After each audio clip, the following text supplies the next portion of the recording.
question of identity. Professor Fordney and three of his friends were enjoying their weekly get-together at the university club.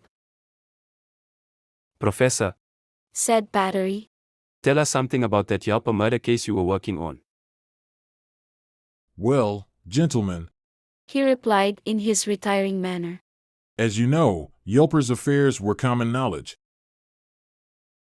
And the fact that several women had reasons to wish him dead complicated matters a bit. His body was found in his study, which opened onto a corridor.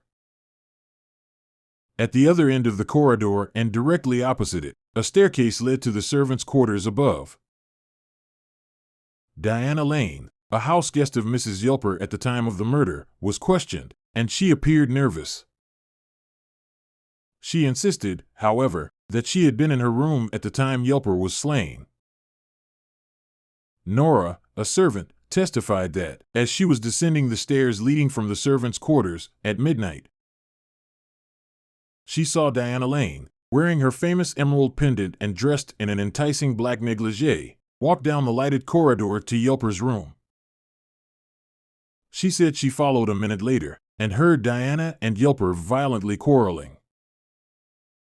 She returned to the servants' quarters and, as she opened the door of her room, she heard a shot.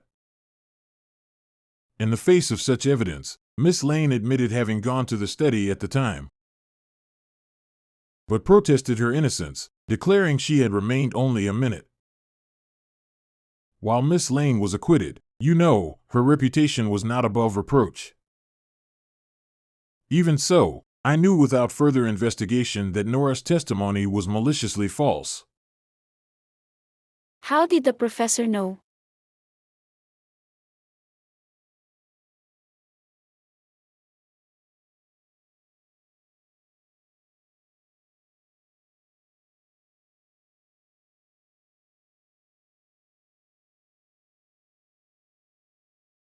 Professor Fordney knew that Nora's testimony was maliciously false, because she claimed to have seen Diana Lane wearing her famous emerald pendant in the lighted corridor. Emeralds and other gemstones are known to glow under ultraviolet light, a phenomenon known as fluorescence.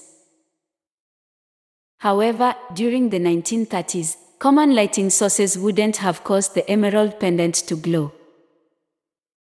Therefore, Nora could not have identified the emerald pendant, unless she was lying or had another source of information.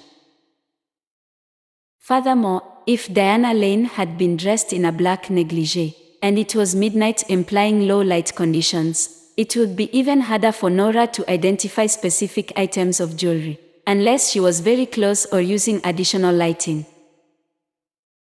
This discrepancy indicates that Nora's testimony is unreliable at best, and intentionally misleading at worst.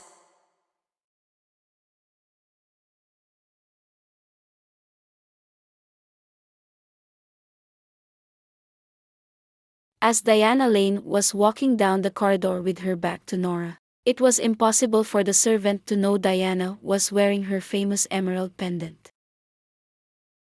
There is an alchemy of quiet malice, by which women can concoct a subtle poison from ordinary trifles. Hawthorne.